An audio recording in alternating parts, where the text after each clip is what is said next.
Hello, everybody. So what we're going to do right now is I'm going to be reading 7.30D and also just talk to you guys about the current meta of top tier Dota. We'll mention a few heroes in each position and also what to expect for TI. Originally, I had thought that 7.30C was going to be the patch for TI. However, it looks like IceFrog felt the need to balance the game one more time only a week before TI. So that's pretty crazy. But the new patch of 7.30 is still not that old. I think a lot of other years, the patches would be 4 to 5 months old by the time it got to TI, and this patch was definitely not the case. And then they had to balance that patch, and then after they balanced that patch, there's heroes that were reworked a lot, such as Tinker, that were super broken. And then they have to repatch it. They also released Dawnbreaker into Captain's mode, so there's a lot of loose factors that I think they're trying to tie up, loose ends that they're trying to tie up with the 7.30D. So let's quickly review the patch, and then we're going to talk about some meta updates for you guys to look forward to, heroes to spam in your pubs, etc. Banana slam jam.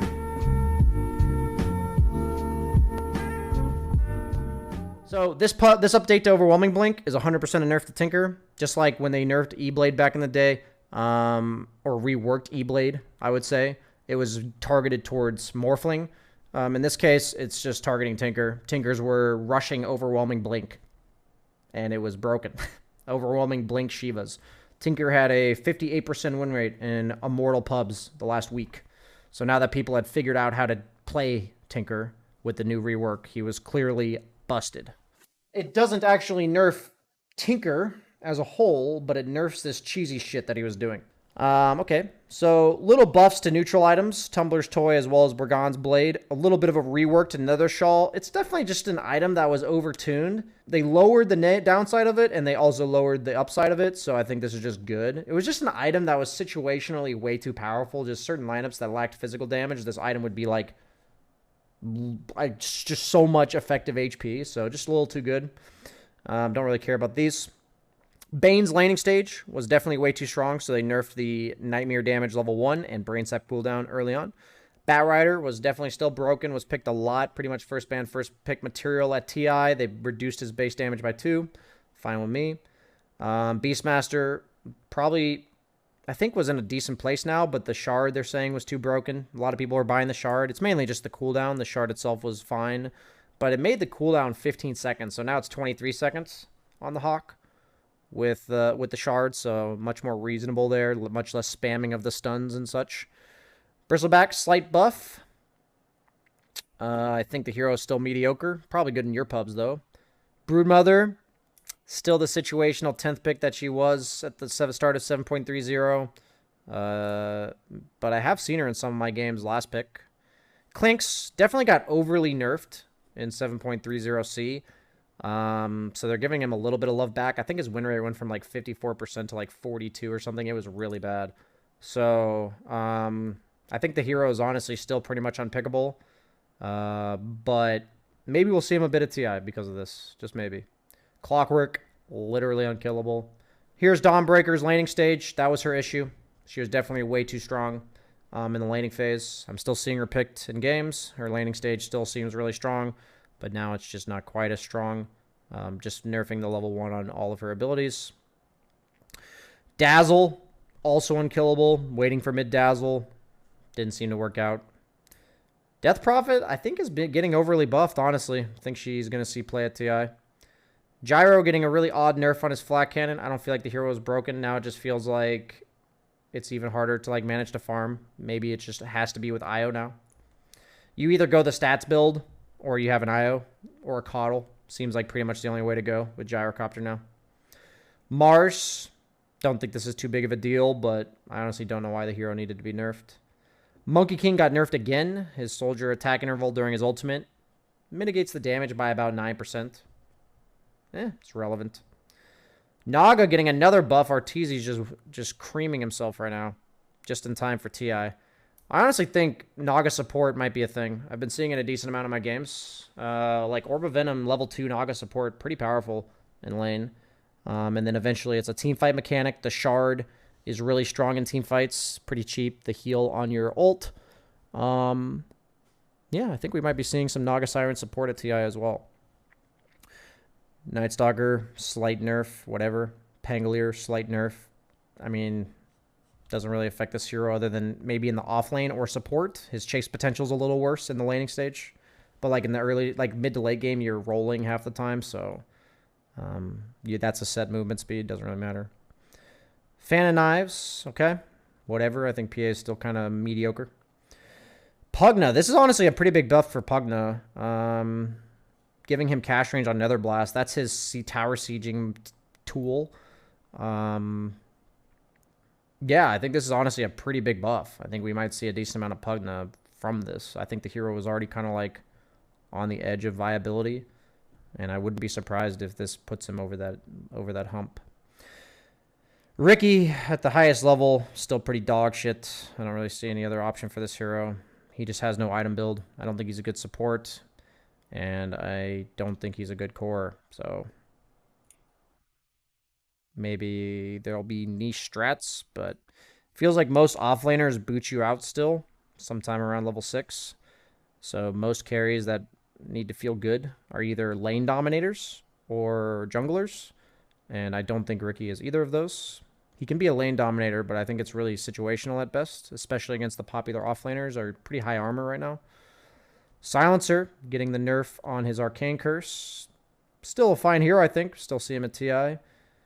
Seems like he's really good at your pub levels for just murdering people that have no idea how to deal with his abilities. Sven, laning stage, slightly weaker. This actually hurts you a lot when you're jungling, too. Oddly enough, by reducing his armor, I think you have to buy a Mask of Madness more often now because you need the sustain. You just take more damage from creeps. So that actually matters. I think it matters more when you're jungling from like minute 8 to minute 12 than it does to laning. But it definitely matters for laning. Timbersaw, slight buff on his chakram damage. Tinker did get a mana cost nerf on his abilities as well. Oh, they actually buffed rocket mana cost. Okay, so in general, rearming is more, but if you're spamming rockets, it's the same. So rearming for missiles is the same mana cost, but for rearming for farm with your laser is more. I think that's a reasonable, like, nerf slash, tweak. Tiny, if you guys weren't aware, I'll give you more of an update at the end of this, but he was first pick, first ban in pubs. He's pretty much a carry now. He gets played mid. Oh, rocket damage. Oh, shit. Ignore me. Let's go back to it. They also nerfed the damage on rocket. Sorry, guys. So this is just an overall nerf to Tinker. Overall nerf to Tinker. Editor, clip that out. Act like it never happened. Tiny. Lost damage on toss. This hero was first pick, first ban in high tier pubs. He was a carry, sometimes support, but mainly carry or mid. And the fact that he's a flex pick that also has like unbeatable pairings. It seems like IO Tiny just unstoppable in high tier MMR, which if it's unstoppable in high tier MMR, that means it's broken in competitive most of the time. So I'm glad they nerfed him a bit. They're mainly targeting core Tiny, right? By like this nerf is small, very small, but this nerf is like pretty massive, right? With the core Tiny. But even then, I think the hero is still going to be picked a lot. The Echo Saber Silver Edge build is just so strong. You just murder people. Undying with a slight buff to Tombstone. Ursa, I think, is still hot diggity dog poop. Vengeful Spirit, I think, is still the same hero. They've nerfed her agi gain twice now, though. So she's just not the stat house she's always been. But I think she's still very strong. Warlock. Okay. Better in lane with Fatal Bond spam. That's actually pretty nice for his laning phase. And a little bit more health on early game golems. Cool. Weaver effectively reduced his base damage by 1, average of 58, to an average of 57. It feels pretty nice, though, because damage variance makes it difficult to CS sometimes. It just means it's unpredictable how much damage you're going to do to creeps. So even though they nerfed his damage by 1, it kind of feels as good because your damage variance is less. And they also made the shard cooldown reduced from 4 seconds to 2 seconds. So it's a nerf, but I think very minimal. I think that shard is still one of the strongest shards in the entire game. Winter Wyvern, slight buff to the laning phase. Wraith King, 10% buff at all levels, especially relevant level 1. Your base damage is about 60. So with Quelling Blade, you're at like 75 damage-ish with items. So giving yourself 10% against creeps is an extra 7 damage. 8 damage if you have more items. So definitely very relevant in the laning phase. To help you secure CS, you probably go 1-0-1 now on Wraith King. I think it's enough to make this ability usable. It really does make a big difference when you're widening the gap of how much damage you do to get that last hit. And then Zeus. Damage no longer counts as HP removal. So that means static field cancels blinks. I mean, that's a huge buff, to be honest with you.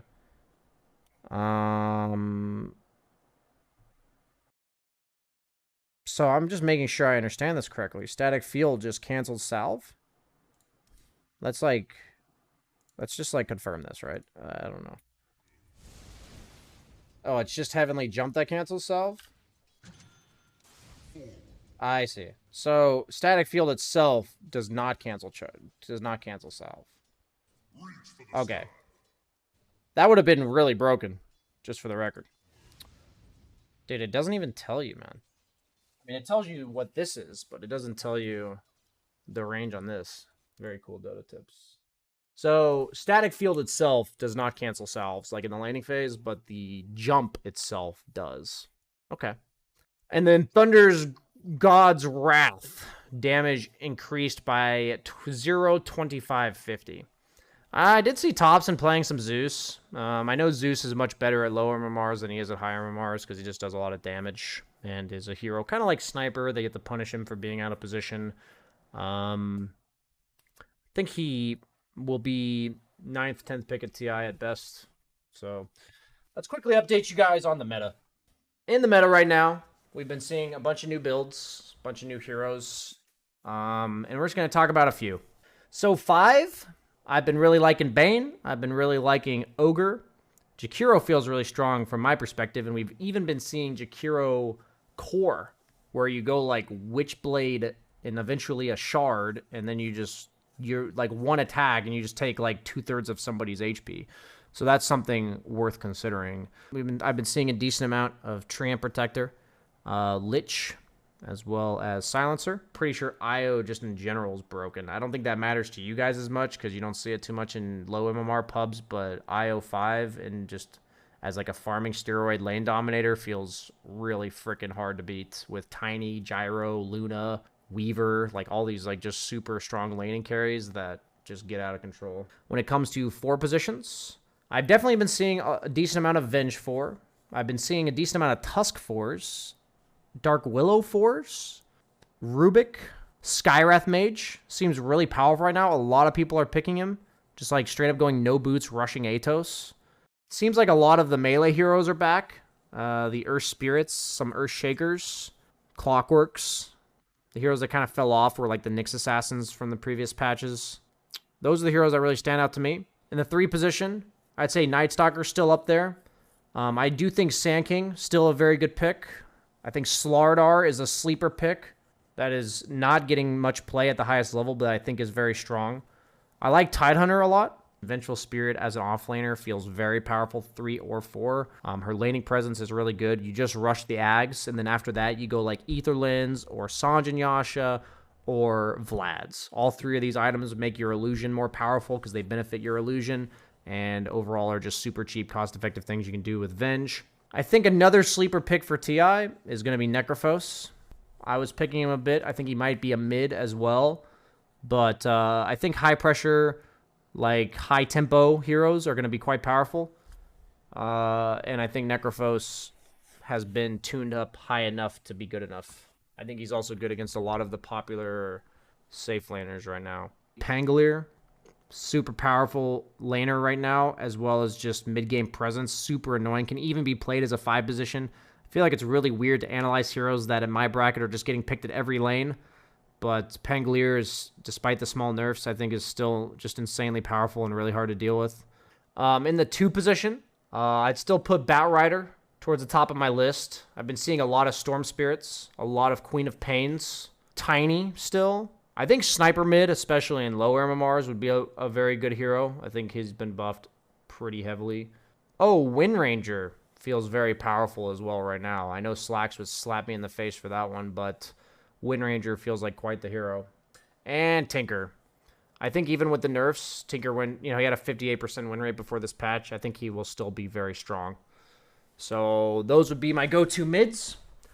And I'll give a little bit more depth on carries since I've been studying them a lot more. There's been a lot of new builds coming into fruition. The Spectre build has been like double Falcon Blade or Echo Saber into Ags, where you disassemble the Echo Saber if you bought it into Ags, then Orchid.